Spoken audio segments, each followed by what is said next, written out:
Gặp lại chồng cũ, nghe anh ta thú nhận một chuyện, tôi bật khóc hối hận vì đã ly hôn.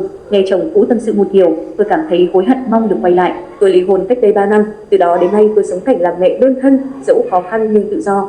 Mới đầu tôi cũng chông chênh lắm, suy nghĩ nhiều về cuộc hôn nhân thất bại, thương con còn nhỏ và cuộc sống chật vật. Nhưng dần dần cũng đâu vào đấy, tôi ổn định và thoải mái. Chia tay rồi tôi chỉ có công việc làm bạn, con làm điểm tựa và một vài người bạn cùng chung cảnh ngộ để hàn huyên, tâm sự. Nhìn vào các bạn cũng là mẹ đơn thân của mình, tôi thấy họ cũng giống như mình nhưng luôn ngập tràn năng lượng. Cùng đi ăn nhậu, đi du lịch, tận hưởng cuộc sống để rồi mạnh mẽ hơn khi đối diện với những áp lực thường nhật. Điều khiến tôi băn khoăn, trăn trở nhiều nhất là con gái của mình. Mới tròn 3 tuổi đã sống cảnh thiếu thốn đi tình thương yêu của bố. Những lần thấy con ốm mệt, gào khóc đòi bố mà tim tôi như đau thắt, tôi quay mặt vào tường bật khóc.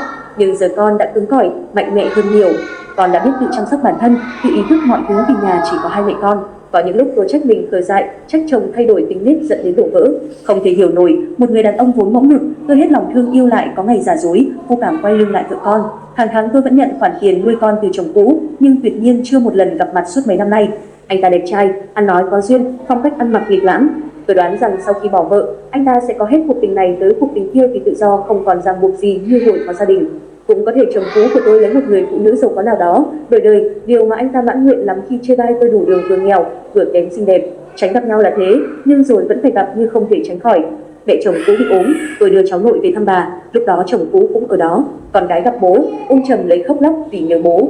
Còn tôi dửng dưng, đã chia tay thì coi như là kẻ xa lạ. Mẹ chồng cũ nói với tôi rằng mẹ biết con ấm ức trong lòng bấy lâu nay, con trai của mẹ nó cũng có nỗi khổ tâm. Vì con, hai đứa có thể tìm cách hàn gắn được không? Lúc chuẩn bị rời khỏi nhà mẹ chồng cũ, ra ngoài cổng tôi đã gặp chồng cũ chờ sẵn ở đó. Anh ta nói con gái vào chơi với bà để bố mẹ nói chuyện riêng. Chồng cũ và tôi ra ngoài công viên gần đó, nơi đông đầy những kỷ niệm của những năm tháng yêu nhau. Chồng cũ của tôi bất ngờ thú nhận là anh không tốt, anh khiến hai mẹ con phải chịu khổ mấy năm qua. Lúc đó anh đã giấu em để đi vay mượn rất nhiều tiền để đầu tư vào một dự án, không may trục trặc có nguy cơ mất trắng và nợ nần.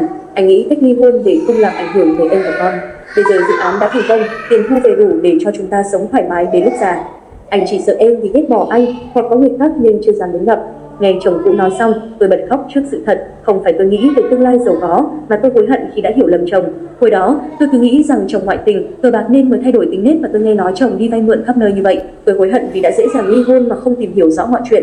Từ hôm đó đến nay, tôi dằn vặt bản thân nhiều lắm. Lỗi ly hôn cũng một phần do tôi mà ra. Tôi có nên đến gặp chồng cũ để mong anh ấy bỏ qua mọi chuyện và quay lại với vợ con?